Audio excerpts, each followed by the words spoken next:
پہلے جو قبائل تھے، قبائلوں کے سرداروں کے پاس جو مال آیا کرتا تھا، ان کے جو لشکریے تھے یا ان کے سپاہیے تھے یا جو شکار کر کے لایا جاتا تھا اور ایک جگہ پہ مال جمع ہوتا تو سردار سب سے پہلے 4 حصے اس مال کے کرتے اور اس میں سے چوتھا حصہ عمدہ، اعلیٰ، بہترین، خالص چوتھا حصہ اپنے لیے خاص کر لیتے، اور پھر تیسرا حصہ یعنی ایک اور حصہ کیا جاتا 4 حصوں میں سے، وہ اپنے اقربا اور رشتہ داروں کے لیے، اور پھر اس 4 حصوں میں سے ایک حصہ ان فوجیوں کے لیے، چوتھا حصہ پورے قبیلے کے لیے بانٹ دیا جاتا تھا۔ یہ قبیلے کا زمانہ جاہلیت میں یہ طریقہ تھا۔ سردار پہلے 4 حصوں میں سے ایک حصہ اپنے لیے خاص کرتے اور دوسرا 4 حصوں میں سے اپنے رشتہ دار، عزیز و قارب، خاندان یا اس قبیلے کے جو بڑے سربر آوردہ تھے، جو بڑے سردار تھے، ان کے لیے خاص کیا جاتا، اور پھر 4 حصوں میں سے تیسرا حصہ فوجیوں کے لیے اور چوتھا حصہ پورے قبیلے پر خرچ کیا جاتا۔ وجہ کیا تھی؟ یہ ناانصافی۔ وجہ کیا تھی؟ کہ کوئی ان کو صحیح راستے اور سمت پر ڈالنے والا نہیں تھا۔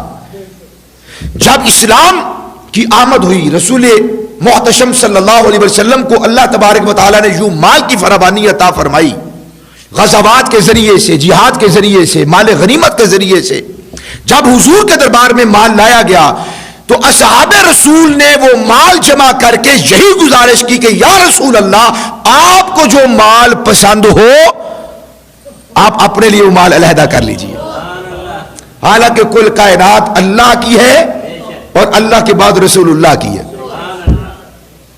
کل کائنات اللہ کی، خزانوں کا مالک اللہ ہے، حقیقی مالک اللہ ہے، اسی کی میراث ہے، سب کچھ اسی کا ہے، اور اس نے اپنے محبوب علیہ الصلوۃ والسلام کو اپنے خزانوں پر نائب مطلق، خلیفہ مطلق بنایا ہے۔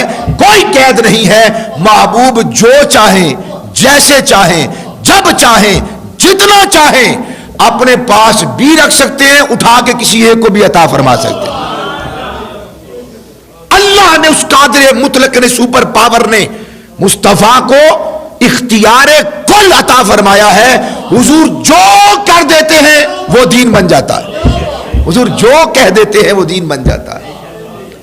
تو صحابہ نے عرض کیا رسول، حالانکہ اتنا اختیار تھا، اتنی طاقت تھی، اتنی پاور تھی، تصرف کا اختیار اللہ اپنے قرآن میں اپنے محبوب کو دیتا ہے۔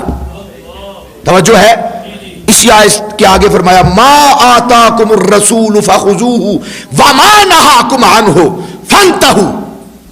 لوگوں، جو میرا محبوب جتنا تمہیں دیتا ہے اور جس کو دیتا ہے وہ اس کو لے لے، اور میرا محبوب جس چیز سے منع کر دیتا ہے فانتہوا، خبردار آنکھ اٹھا کر بھی نہ دیکھنا۔ یہ اختیار دیا اللہ نے، یہ پاور دی آپ کو اور میرے پاس۔ یوں پاور نہیں، جمیع کائنات اولین و آخرین میں سے کسی ایک بندے کے پاس بھی یہ تصرف نہیں، اللہ تعالیٰ نے یہ اختیار اپنے نبی کو دیا ہے۔ اس کے باوجود کہ حضور مختار کل تھے، صحابہ نے کہا یا رسول اللہ چوتھا حصہ آپ لے لیں اور ایک حصہ اپنے عزیز و قارب رشتہ داروں کو دے دیں، اور تیسرا حصہ جو مجاہدین ہیں ان کو دے دیں، چوتھا حصہ تاکہ ہم پھر تقسیم کر دیں قوم کے اندر، قبیلے کے اندر، لوگوں کے اندر۔ اللہ کے حبیب علیہ الصلوۃ والسلام کے دربار میں جب یہ پیشکش کی گئی تو اللہ تبارک و تعالی نے اپنا معاشی پروگرام اس آیت کے اندر یوں بیان کیا، فرمایا خبردار، میرا محبوب مختار کل تو ہے، مگر ہر چیز اس طرح کی اپنے لیے خاص کر لے، یہ میرے محبوب کے شان شان ہی نہیں ہے۔ لوگوں کا تصور اور تھا، اور ان کی چاہت تھی کہ ہمارے آقا ہیں، ہمارے مولا ہیں، امام الانبیاء ہیں۔ حافظ امجد صاحب کر راستے میں کہہ رہے تھے کہ اللہ نے اپنے محبوب کو بھیجا کن لوگوں میں ہے؟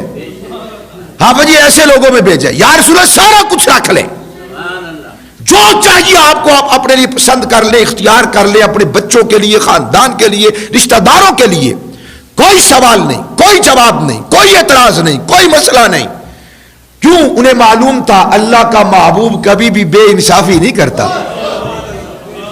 اس کے باوجود کہ حضور کا کردار، آپ کا اسوہ، آپ کا عمل مبارک، آپ کے قلب مبارک میں اپنی امت، اپنی قوم، اپنے غلاموں کی جو ہمدردی، محبت تھی، جو حضور کے دل کے اندر غمخواری تھی، مواسات کا جو درد تھا، برابری کا جو نظریہ تھا حضور کے قلب مقدس کے اندر، اللہ کے حبیب علیہ الصلوۃ والسلام نے باوجود اس کے کہ مختار تھے اپنے لیے پسند نہیں کیا.